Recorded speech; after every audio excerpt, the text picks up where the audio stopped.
As notícias na Hertz, edição de Vítor Melenas. O município e a Assembleia Municipal de Ferreira do Zezer aprovaram por unanimidade o plano diretor municipal num processo que, com avanço e recuos, demorou 25 anos a completar. Para o Presidente da Câmara, Bruno Gomes, esta morosidade no processo provocou vários constrangimentos, mas agora está aberto o caminho a novos investimentos no concelho. O documento prevê um conjunto de projetos que, não sendo a totalidade defendida pelo município, implicam, de acordo com Bruno Gomes, a necessidade de se iniciar a revisão deste plano o quanto antes. Dar conta de que este plano tem 25 anos, tem uma base e uma análise de dados que está muito desatualizada. Eu fiz questão de dar conta disso na Assembleia Municipal e na reunião de Câmara, e queremos muito, tão depressa quanto possível, de avançar já para uma alteração / revisão deste plano, porque o queremos atualizar e porque ele não reflete aquilo que são os projetos deste Executivo. De todo modo, temos alguns investimentos, eu dar-lhe um que considero ser muito relevante para o concelho, nomeadamente a ligação, uma nova ligação à A13, que permita ter um acesso digno à Ferreira do Zezer e também à zona industrial, à zona que mais indústria tem na freguesia de Águas Belas. Para mim é algo muito relevante. Temos também um conjunto de outras zonas que vão permitir conseguir mais infraestruturas industriais, e isso também é muito relevante naquilo que é a criação de riqueza para Ferreira do Zezer. São duas questões muito importantes. E depois conseguirmos ter ganhos naquilo que é a capacidade de edificação, numa altura em que nós no país precisamos tanto de ter mais habitação. É um bocadinho contraproducente neste plano diretor municipal não haver a possibilidade de edificar ainda mais, mas pronto, é algo que eu entendo que o nosso Estado tem que rever, além de que este processo de revisão tem que ser muito mais célere, porque depois não conseguimos responder àquilo que são as necessidades atuais. O mundo é super volátil, não é? As necessidades são muito voláteis e surgem, não é? Com muita rapidez, portanto precisamos de criar aqui melhores instrumentos para podermos responder mais rapidamente àquilo que são os anseios da nossa comunidade. O Comando Territorial de Leiria, através do Núcleo de Investigação Criminal de Caldas da Rainha, deteve uma mulher e um homem de 58 e 62 anos por tráfico de estupefacientes e posse de arma proibida. Foi na localidade de Carvalhal, no concelho de Bombarral.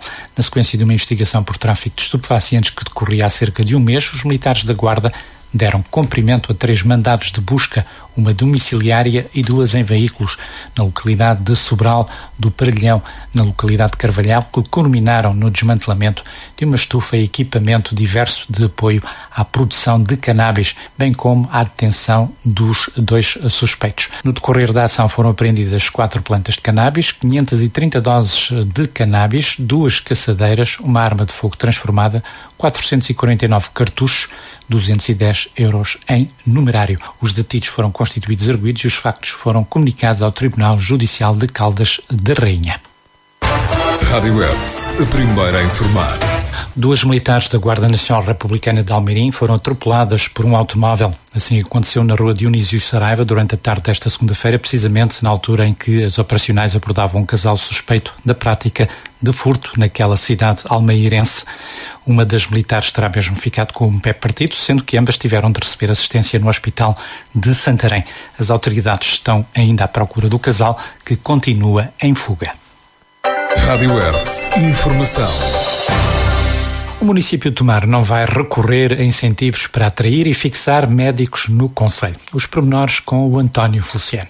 A Câmara de Tomar não irá entrar na espécie de leilão que atualmente ocorre no Médio Tejo em torno dos médicos de família. Perante a ausência de soluções e face à grave falta de profissionais, alguns concelhos têm optado por criar um conjunto de incentivos para que esses clínicos se possam fixar nos respectivos territórios. Uma forma de assegurar que essas populações mais afetadas possam usufruir do acesso aos cuidados de saúde primários. Um direito consagrado na Constituição que só tem sido cumprido precisamente devido a essa intervenção exceção de alguns municípios. Mas, mesmo assim, na região, há milhares de pessoas sem médico de família. O panorama não é assim tão negativo em Tomar, assegurou Hugo Cristóvão, presidente da autarquia nabantina, em recente entrevista na Hertz, que apontou para cerca de 3 dezenas de lugares destinados a esses clínicos, sendo que, destes, há 3 por preencher.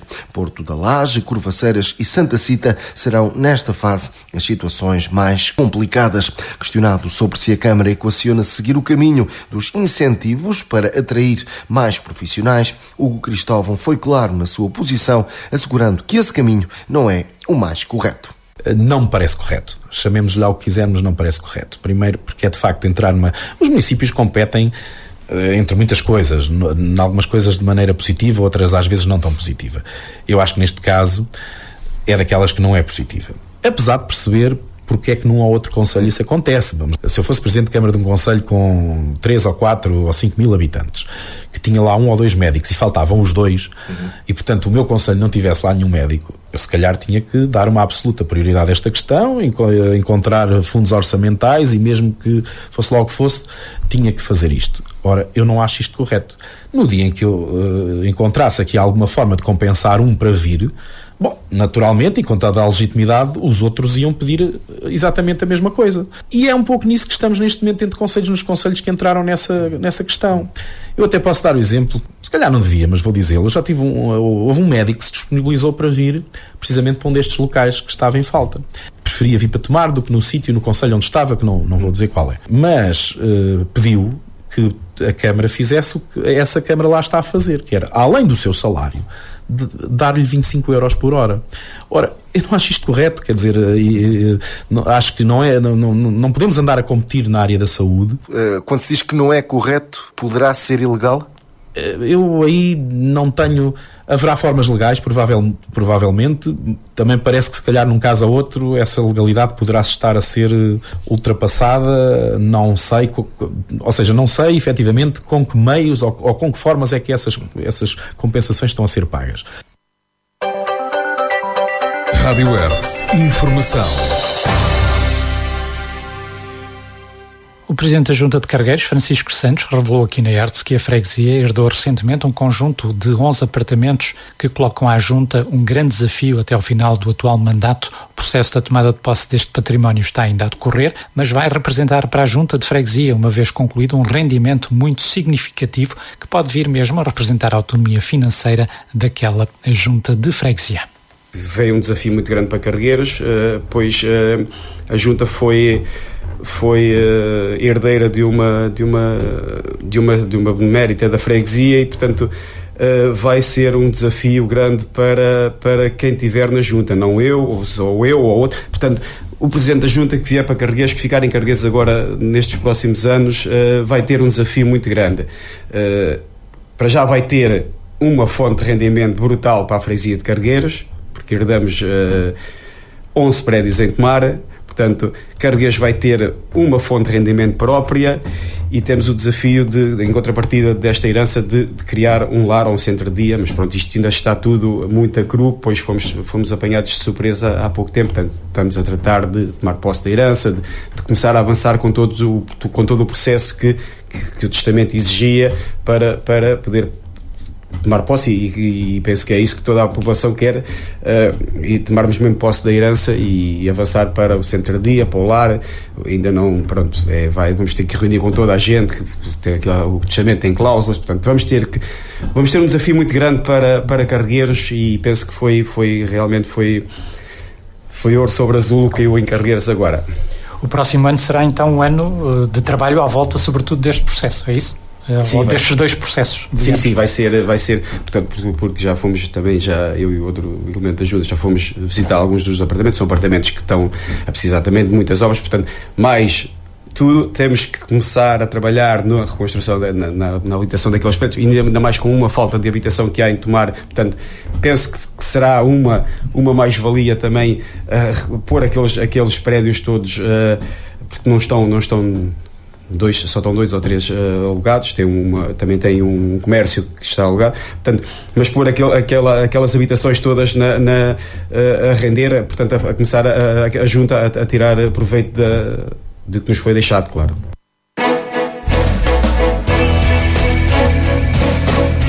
Hertz, informação na hora certa, diária e atualizada. O grupo do Partido Social Democrata na Assembleia de Freguesia de São João Batista e Santa Maria dos Olivais já reagiu ao recente pedido de demissão de José Maria Marques, tesoureiro daquele executivo.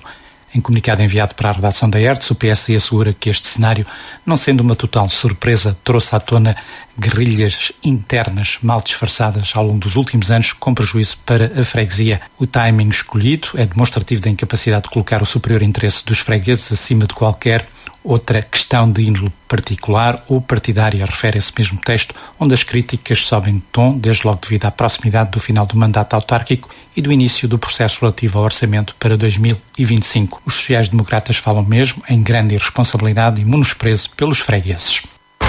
Rádio Hertz, a primeira a informar. São as previsões do Instituto Português do Mar e da Atmosfera. A partir desta terça-feira haverá chuva intensa no concelho de Tomar, num cenário que se estende ao Médio Tejo. A precipitação deverá prolongar-se até quinta, sendo que nesta sexta já se aponta para uma melhoria das condições atmosféricas, tendência que poderá chegar à transição para o mês de outubro. Quanto às temperaturas máximas, os termómetros irão oscilar entre os 22 e os 27 graus, sendo que as mínimas vão estar entre os 12 e os 17. Não é de descartar que o concelho de Tomar possa ficar sujeito a avisos meteorológicos face à expectável intensidade da chuva.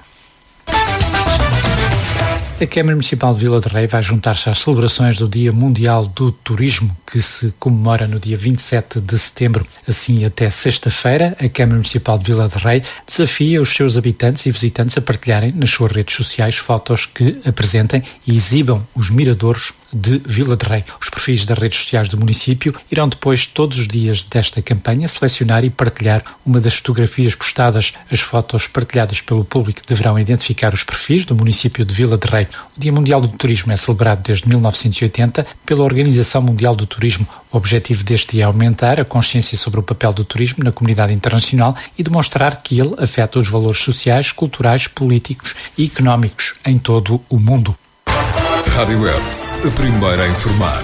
A informação é veiculada pelo Exército. Nesta quarta-feira, 25 de setembro, entre as 9 e as 11 horas, haverá registro para a realização de exercícios no polígono de tiro da Brigada Mecanizada no Campo Militar de Santa Margarida, concelho de Constância, sendo que estão em causa aprontos de fogos reais de metralhadora pesada Browning. Serão vedados todos os movimentos, dentro e fora, para o interior da referida zona. Os civis não devem levantar, deslocar ou mexer em qualquer granada ou engenho explosivo que porventura seja encontrado, devendo sinalizá-lo e comunicar a sua existência às autoridades militares ou forças de segurança. Rádio Hertz, informação. Luís Miguel Albuquerque, o Presidente da Câmara Municipal de Orem, considera que o concelho tem sido o parente pobre na área da saúde ao nível do distrito. Os pormenores com o António Feliciano. Orem tem sido sempre o parente pobre da saúde do distrito de Santarém. O lamento é de Luís Miguel Albuquerque, presidente da Câmara Oriense, em recente entrevista na Hertz. A propósito, precisamente no acesso aos cuidados primários e hospitalares, o autarca traçou um quadro difícil, como acontece de norte a sul do país, mas que seria bem pior não fossem as medidas tomadas pelo município, desde logo na captação de mais médicos de família, assim como na intervenção nas diferentes extensões do concelho. Orem, recorde-se, dentro dos 5 concelhos do distrito com maior população, é o único que não tem hospital. A reivindicação atual não passa por aí, esclareceu Luís Albuquerque, que aponta, por outro lado, para a necessidade de se criar um serviço de atendimento permanente. Completamente. Eu acho que um dos principais, se não o principal problema que nós neste momento temos no Concelho de Orem é efetivamente a saúde. É um problema antigo, um problema que tem décadas, não é de hoje. Basta atentar para isto. O Concelho de Orem, como já foi dito no início, é o maior concelho do Médio Tejo. O Médio Tejo tem 4 grandes concelhos: Orem, Abrantes, Torres Novas, Tomar. Todos os outros 3 concelhos têm um hospital. E Orem não tem nenhum hospital. Obviamente que decisões que foram tomadas na década de 80, de 90, se calhar mal tomadas na altura, e contribuem para que esta situação aconteça. Obviamente que Orem na altura não teve possivelmente a força, se pode dizer, para também exigir um hospital para Orem, mas eu sou daqueles que acho que o que está hoje a acontecer no Médio Tejo não é de forma alguma a melhor solução, porque ter 3 hospitais, todos eles dispersos, cada um com algumas especialidades, não ajuda de forma alguma a nossa população. No Distrito de Santarém, somos o segundo maior concelho do Distrito de Santarém, e o outro grande concelho, tirando estes 4 que referi, é Santarém, que também tem um hospital. E, portanto, Orem tem sido sempre o parente pobre da saúde no nosso distrito. A acrescer a isto tudo, é aquilo que eu tenho vindo a dizer e a defender. Obviamente que hoje tenho a consciência que não é possível fazer um novo hospital em Orem, porque poderia ter os mesmos problemas que tem o Tomar, que tem o Torres Novas e que tem o de Abrantes, não tanto. Mas o que é que nós queremos? Nós queremos ter pelo menos um serviço de atendimento permanente até às 24 horas. Porque hoje as urgências em Leiria, em Tomar, em Torres Novas, em Abrantes, têm muita gente que ali ocorre do Concelho de Orem, porque o Concelho de Orem tem 45 mil habitantes, que se houvesse um serviço de atendimento permanente em Orem, até às 24 horas, das 8 às 24 horas, tenho a certeza que muitas dessas urgências seriam aliviadas. Nesta altura, há perto de 18 orienses que não têm médico de família, número que poderia então ser bem maior não fosse o conjunto de incentivos que a Câmara tem colocado em prática. Luís Miguel Albuquerque fez um ponto de situação em torno deste acesso aos cuidados primários. Em Orem, nós neste momento, e de acordo com os últimos números que temos conhecimento, eram cerca de 18 mil pessoas que não têm médico de família, portanto representarão cerca de 40% da nossa população. Mas, e volto a repetir, não têm médico de família, mas tem um médico assistente, que são estes que estão no Bata Branca. E, portanto, hoje, não direi que 100%, porque obviamente que não, mas há muita gente, portanto, a maior parte da população tem um médico ou de família, porque há extensões que têm médicos de família que estão a funcionar bem. Eu recordo, a Fátima está a funcionar normalmente, Alboritel está a funcionar normalmente, Ceiça está a funcionar normalmente, Freixenda está a funcionar normalmente, Olival está a funcionar normalmente, Gondo Maria está a funcionar normalmente, porque tem médicos do SNS ou médicos de pleno direito do SNS ou médicos reformados que estão pelo SNS também a prestar o seu serviço. E depois, nas outras extensões, incluindo no Centro de Saúde de Orem, temos os tais médicos também de família, porque também temos lá uma médica de família que está a trabalhar, e depois os médicos assistentes que vão complementando muito esta falta de médicos que temos atualmente no Concelho de Orem. Rádio Hertz. Informação. E fechamos com a nota do dia, hoje com Luís Moraes. Todos os anos faz-se uma avaliação do ano letivo, perspectiva-se o próximo e saem as listas de alunos colocados no ensino superior. A crescente afirmação científica e académica de Portugal e dos portugueses no plano internacional, o desenvolvimento de recursos humanos de qualidade em prol das empresas e da demonstração da importância da educação superior para o desenvolvimento económico, a mobilidade social e a realização pessoal evidenciam a relevância de um compromisso político e do investimento na educação superior e no conhecimento científico como fatores de aprofundamento da democracia e de promoção do bem-estar coletivo. Estamos, porém, aquém de cumprimento da legítima ambição do acesso generalizado à educação e temos ainda muito a fazer para garantir um sistema científico desenvolvido, social e economicamente relevante e internacionalmente competitivo. Mas a conjuntura e as opções prosseguidas vieram revelar como, além do mais, é necessário assegurar a irreversibilidade e até a irrevogabilidade dos resultados positivos alcançados. Importa, por isso, reiterar o propósito e insistir na necessidade de investir no conhecimento como futuro para Portugal, significando desde logo compreender a centralidade das pessoas e da sua formação para garantir a construção de uma sociedade melhor. Interessa promover um esforço adicional de internacionalização e especialização da base do conhecimento, estimulando novas oportunidades nos principais mercados da oferta tecnológica e valorizando o posicionamento estratégico de Portugal no mundo, assumindo o investimento no conhecimento como um projeto coletivo para o futuro de Portugal. Portugal só tem futuro se conseguir afirmar-se como um país de ciência capaz de corresponder à ambição de promover o progresso do conhecimento e aceder às vantagens decorrentes da apropriação económica e social do conhecimento produzido. A aposta é, assim, no conhecimento e, em suma, o compromisso para o futuro de Portugal. Vale a pena pensar nisto. E é tudo, assim fechamos. Vamos então ficar por aqui. Fique bem, fique com Hertz. Estas e outras notícias em radiohertz.pt.